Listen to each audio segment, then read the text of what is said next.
Саламатсыздарбы? Парламентаризм сабактары талкуубузду баштайбыз. Бүгүнкү тема президенттик шайлоонун мөөнөтү жана шайлоо мыйзамдарына жаңы сунуштар. Студиябыздын коноктору Дастан Бекешев, Айнуру Алтыбаева жана Динара Ошурахунова, кош келдиңиздер. Бул аптада президентти жана Жогорку Кеңештин депутаттарын шайлоо жөнүндө мыйзамга өзгөртүүлөрдү киргизүү боюнча коомдук угуу өттү. Сөзүбүздү мына ошол жыйындан алынган кыскача тасмадан баштасак. Порядок установления голосования мы предлагаем следующие изменения. Вывод данных об итогах голосования из ЗАСУ осуществляется по решению УИК после 20 часов, но не позднее 21 часа в день выборов. Эмне үчүн бул октябрда атабыз, себеби оптималдуу бүт жагынан мыйзамга дагы туура келет. Эгерде биз ушул шайлоону 2 тур менен деп, андан тышкары шайлоонун жыйынтыгын чыгаруу боюнча Борбор шайлоо комиссиясына 20 күндүк дагы мөөнөт болот. Мына 61 статьяда 6 жылга шайланат деген сөздү биз ушул башкача трактовка кылганга аракет жасабай эле койсок. Эми кыска императивно жазылып турат. 6 жыл. 6 жыл исчисляется днем и сааты менен деп турат. Анан эми муну башкача кылып бурмалап ийгебиз дегенден баары болбогон кеп да бул. Кечке айтып атпайбыз, талапкерлер катышып атат, анан кийин ошон үчүн аларга деген бир көбүрөөк барьер коюш керек, анткени көбүнчөсү деген баягы эми атың чыкпаса жер өрттөө деп эле барып атат деген. Келгиле ошол жөнүндө, эгерде ошондой күрөө көтөрүлүп атса, 500 миңге чейин болсо дагы.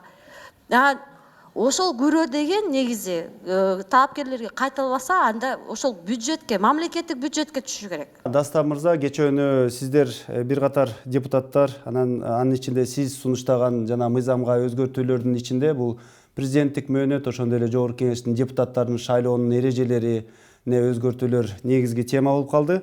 Буга чейин Ата Мекен фракциясынын айрым депутаттары президенттик шайлоону 19 ноябрда эмес, андан эрте керек болсо ошол август айынын аягында өткөрүшү керек деген кайрылуу жасаган эле да. Парламенттик угууга эмне себеп болду? Ушул шайлоо мыйзамдарына өзгөртүүлөргө сунуштар эмнеден улам чыкты? Ата Мекен фракциясынын депутаттарынын кайрылуусу себеп болдубу же башка да себептер бар беле?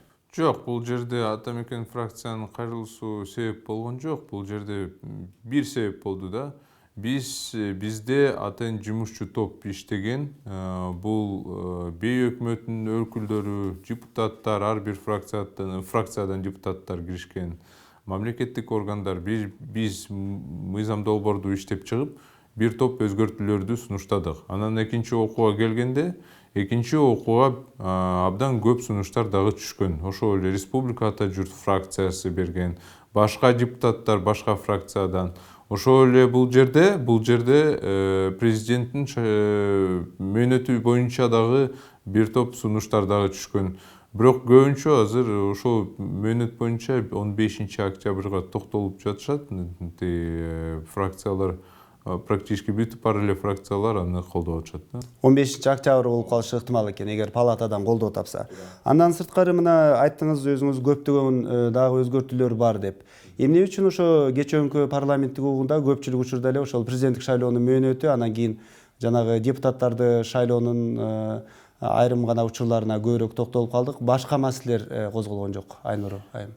Чын эле бул мыйзам долбоору мына Дастан мырза дагы айтып кетти. Мыйзам долбоору биринчи окуудан өткөн. Азыр кечээ парламенттик угууларда ушу депутаттардан түшкөн сунуштар каралды. Анын ичинде эң маанилүү, чындыгында азыр ушу күздө боло турган эң маанилүү президенттик шайлоо деп эсептейм. Ага бир топ ушул Республика Ата журттан дагы сунуштар түштү күрөө боюнча. 1 миллиондон 2 миллионго чейин сунуштама түшүп атат. Андан кийин баягы так белгилей турган ушу кайсы күн өтөт деп маанилүү, эң маанилүү ченемдер талкууга алынды. Негизи азыркы мыйзамдар боюнча Дастан мырза, мына президенттик шайлоого 6 ай мөөнөт калганда мыйзамга өзгөртүүлөр киргизбеш керек деген норма барбы? Эгер чын эле ошондой норма бар болсо, анда сиздер мына парламенттик коомдук угуу өткөрдүңүздөр. Кийинки ошол процедураларынан өтүп кол коюлуп, ошол мыйзам күчүнө киришине жетиштүү убакыт барбы? Жетиштүү убакыт бар, себеби биз бир мындай процедура жактан только тактоо иретинде сунуштар болуп атат. Анан бир эле сунуш ошол президенттик шайлоо боюнча 2 сунуш болуп атат. Бул күрөө жөнүндө азыр биз карап атабыз. Аны 100 000 сом ушу азыр иштеп аткан мыйзамда 100 000 сом каралып атат. Бирок миллион сомго жумушчу топ көрсөткөн. Республикада жүрүп 2 миллион сомго көтөрүлдү деп атат да. Экинчи болсо бул мен айткандай ошол эле президенттик шайлоо качан өтөт. Ошол эки маселе так мындай процедура жактан мындай көп өзгөртүүлөр болбойт да. Ошондуктан мен ойлойм бул жерде мыйзам бузуулар болбойт. Бүт бар эле талапкерлер, президенттик талапкерлер мындай чоң фигуралар, алар ошого даяр да, алар өзүлөр кече көрүшкөн, угушкан ушуну. Ал эми мына коомчулук, атолдук уюмдар эмне үчүн ушул президенттик шайлоонун мөөнөтүнө ушунчалык терең көңүл бурду деп ойлойсуз? Эмне үчүн бул кыргыз коомчулугу үчүн, Кыргызстандагы мына шайлоо демократиялык өнүгүү үчүн маанилүү? Негизи коомчулук бул көбүнчөсү бардыгы эле шайлоо боюнча процедуралардагы көрөө башка азыркы сунушталып аткан 300дөн ашык өзгөрүүлөр азыр сунушталып атат. Ошол боюнча коомчулук деле иштеп атат, катышып атат ар бир юристтер менен. Анткени бул парламенттик угук атайын чакыргандан кийин ошонун баарын тең окуп, алардын баарын изилдеп, карап, андан кийин өзүңүн позициясы менен келишиң керек да сен парламенттик угуга. Ошондуктан бул жерде мен ойлойм, бул негизи парламенттин президенттик шайлоонун мөөнөтү качан болот дегени бул эми баардык Кыргызстанга эле абдан маанилүү болуш керек. Анткени биз баарыбыз тең билишибиз керек да качан болот экенин, кантип канча күндө, канча айда ошонун баары тең даярдалынат деген сөз. Мына көп өлкөлөрдө ошол эле мурдагы советтик аймактагы республикаларда ким келерки президент болору, шайлоонун жыйынтыгы кандай болору, шайлоочулар канча процент, айрым өлкөлөрдө 100%ке жакын катышуу болуп атпайбы? Ошолордун баары белгилүү болот. Ал эми Кыргызстанда эмне үчүн ушул белгисиздик же болбосо ушул шайлоо эрежелери мындай маанилүү болуп турат да? Бул Кыргызстандагы шайлоо системасына болгон ушул атуулдук уюмдардын, элдин, ошондой эле чет өлкөлүк байкоочу уюмдардын ишеними көбүрөөкпү же болбосо мындай Кыргызстанда чын эле саясий күчтөр бири-бирине ишенбей, тескерисинче мындай бири-бирине шектенип бир шайлоо системасы башкача бурмаланып кетет деген бир шектенүү күчтүүбү? Ар кандай. Мен ойлойм, бул жерде биринчиден биз баягы демократиянын жолуна түштүк, эки революциядан өткөн, таза шайлоо өткөзө алат. Биринчи президент аял киши деген ошондой эле көп мындай процесстер болгон үчүн буга деген абдан көп көңүл бурулат. Экинчиден биз абдан кичинекей өлкөбүз, баарыбыз эми баягы 6 миллион болсо дагы баарыбыз түшүнүп атабыз да ичиндеги бүт саясат кандай болуп атканын. Азыркы берилип аткан, анан бизде шайлоо мыйзамы деген абдан көп жолу өзгөрүлөт да. Негизи бизде эрежелер абдан көп өзгөрүлөт. Ар бир шайлоо сайын шайлоо өткөн сайын эле жогорку кеңеште сөзсүз ошо өзгөрүүлөр берилет да, сунушталат, ошол кайрадан өзгөртө берет. Ошондуктан ошончо көп талкууга ошол салынып, анан кийин баарыбыз ошондоп катышабыз. Мына депутаттар сиздерге ушул эле суроодо, эмне үчүн шайлоонун алдында ошол шайлоо мыйзамдары өзгөрүш керек? Эмне үчүн ушул эле кемчиликтерди мына президенттик мөөнөт боюнча жана конституциянын 1-2 тиги беренесинде айрым бир карама каршылык деп айтып атышат айрымдары, жок карама каршылык жок деп 61-статья менен 63-статьянын ортосунда ошондой талаш талкуулар жүрүп атат. Буга чейин эле ошолорду өзгөртүп шайлоонун алдында мындай элди үдүргүтпөй эртерээк чечип алууга бул мүмкүн болгон жок. Бизде мындай болгондо мен айтып беремчи, биринчи окуу мурун эле өткөн, бир жыл эмес, жарым жыл мурун өткөн да. Анан бир фракция ошол мыйзамды токтотуп, биз дагы бир топ сунуштарды, бизде бир топ сунуштар бар деп ошону токтоп тургула деген да. Ошондуктан ушундай болуп калды да. Негизи туура айтасыз, негизи бул мыйзам январь айында, декабрь айында өткөн жылдын декабрь айында өткөрүш керек болчу да. Бирок комитетте биз бир топ жолу аны чыгарып, анан токтотуп, ушундай проблема болуп калды да. А так туура эле айтасыз.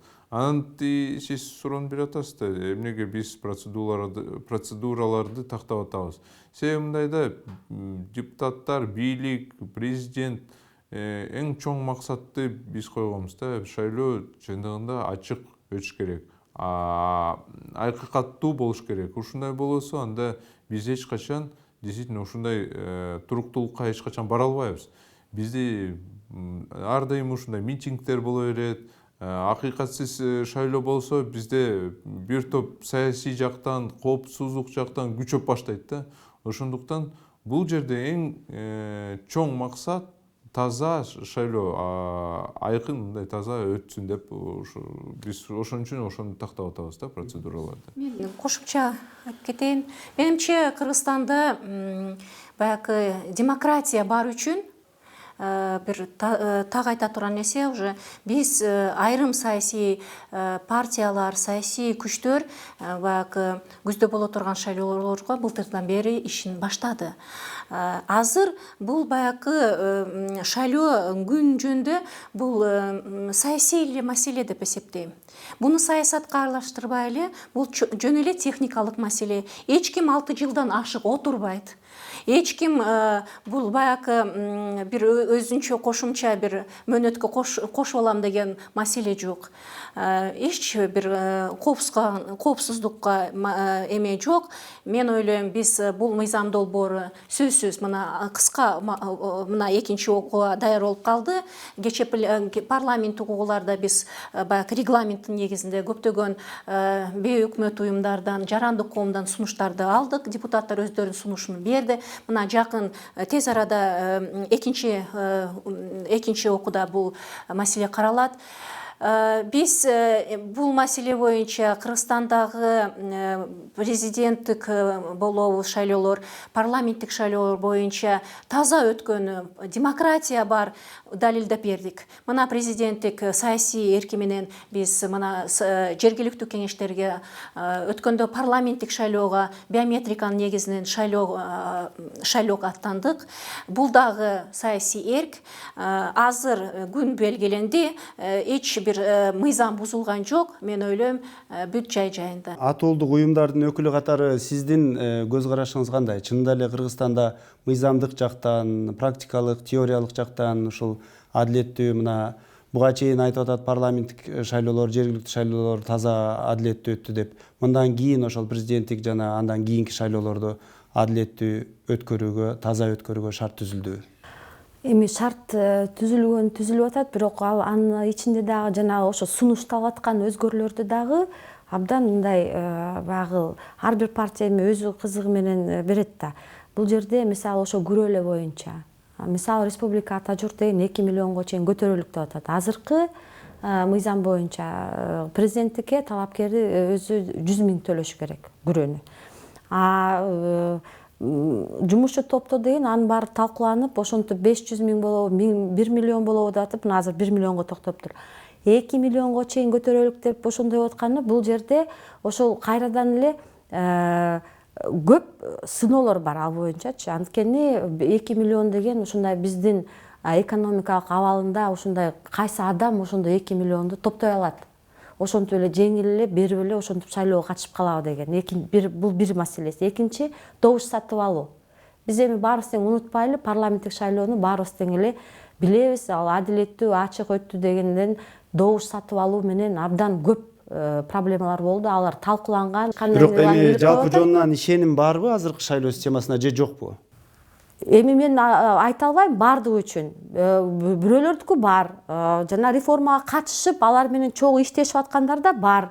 Сыртта туруп жөн эле баягы сынап аткандардыкы, алардыкы жок. Ошондуктан биз деген Борбор шайлоо комиссияга көп сунуш бергенбиз. Келгиле баарын чакырып, ошол реформа кандай өтүп атат, ошол программалар кандай иштеп атат, көбүрөөк маалымат берсеңер, анда көбүрөөк көңүл бурулуп дагы ишеним да болот. Мына Дастан мырза чыны менен эле буга чейин жанагы сунушталып кеткен өзгөртүүлөрдүн көбү талаш талкуу болуп келгендердин баардыгы кечээ дагы деле коомдук угууда талкууланып сунушталды.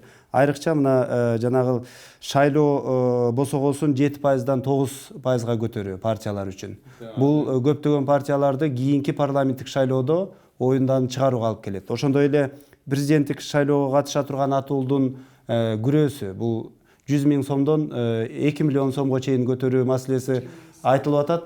Бул дээрлик 20 эсе. Бул баягы ар бир атуу шайлоого катышуу укугунан ажырайт дегендей да пикирлер айтылып атат да. Бул жерден кандай Анан дагы бир компромисс табылышы ыктымал? дагы бир сунуш бар. Шайлоо фондун эми бар го азыр атайын предел деген потолок канчага чейин ушул акчаны топтосо болот. Ошону алып атышат. Ушундай болуп калса, действительно анда ар бир жаранды жөн эле даже рекламаны кылбай эле ар бир жаранды агитатор катары алса болот да, анда сатып алып добушту.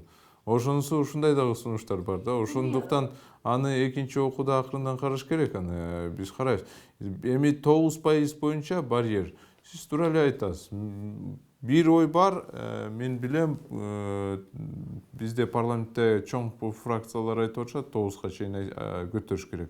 Бирок менин оюмча ошону акырындан караш керек. Себеби проблема бир бар да. Кээде мындай болуп калат тарыхта. Чоң фракциялар бүгүн чоң, эртең мүмкүн даже добушту ала албай калат. Анан өзүлөр ошол чоңкурту казып алып, анан ошо түшүп калбасын да. Анан негизи аны көтөрбөй эле ар бир партия жакшы иштеш керек, шайлоодо көп добушту таба алам деп ушул максат менен баш керек да. Жөн эле азыр барьерди коюп койсок, мен ойлойм, да, азыр мүмкүн азыр эч ким эчтеке дей албайт. Мүмкүн. 20-жылда келгенде 2-3 партия биякта болгондо, чоң партиялар, башкалар бир да кичинекей кирбей калса, анда менин оюмча саясий жактан дагы курчап баштайт да. Аны караш керек. Эми күрөө боюнча мен дагы кече сүйлөштүм, республика ата журт менен сүйлөштүм. Аны 1 миллион сомго түшүрүш керек да. 2 миллион сом бул өтө көп.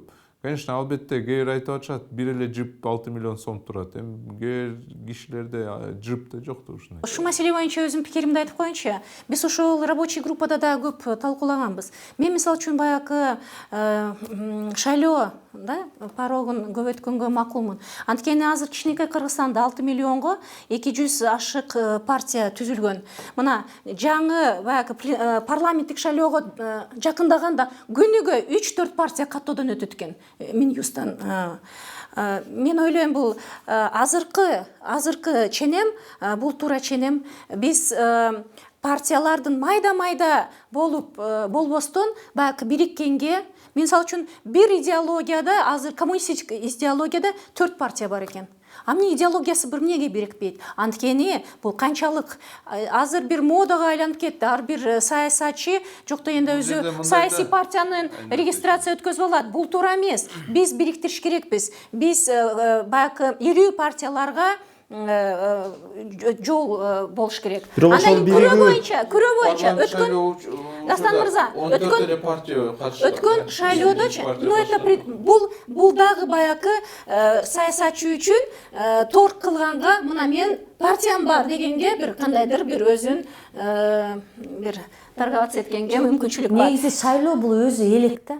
Анан ошол шайлоо элге жеткизбей эле мындай элеп коюп атышат да. Бул жерде негизи босогону деген азыр парламенттик системада партиялар азыр жаңы эле курулуп атат.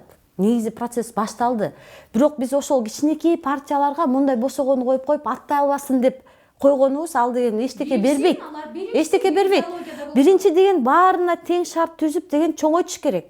Анан кийин чоңойгондон кийин анан кийин аны деген элдер өздөрү түшүнүп шайлайт да. А бул жерде болсо баягы өсө элек эмени коюп коет.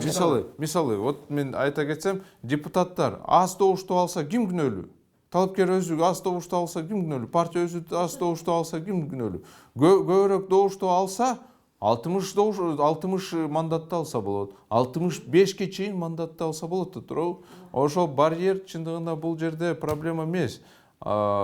Партиялар азыр ушуна 30, мисалы биз СДПК 38, туурабы? Азыр биз 9% алсак, кылсак, конечно, бизге 50-ден ашык. Биз өзүбүздүн партиябызды же башка партияны ойлош керек. Биз азыр системду биз келечекке ойлош керекпиз. Жаш партиялардан биз өтө албайбыз деп көтөрбөш керекпиз. Күрөө боюнча өткөн шайлоодо билесиңер, президенттик шайлоодо 90 талапкер чыккан.